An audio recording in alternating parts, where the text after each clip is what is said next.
How to use and customize Assistive Touch. Open Settings and go to Accessibility. Scroll down and tap on Touch and turn on the Assistive Touch. Below Assistive Touch, you can see custom actions for single tap, double tap and long press. Go to single tap and select the action from the list.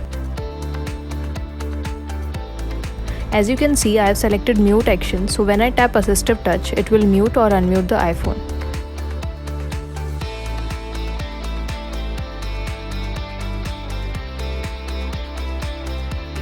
Similarly, for double tap, select the action from the list and double tap Assistive Touch to activate the action. And finally, for long press, select the action from the list and long press the Assistive Touch to activate the action.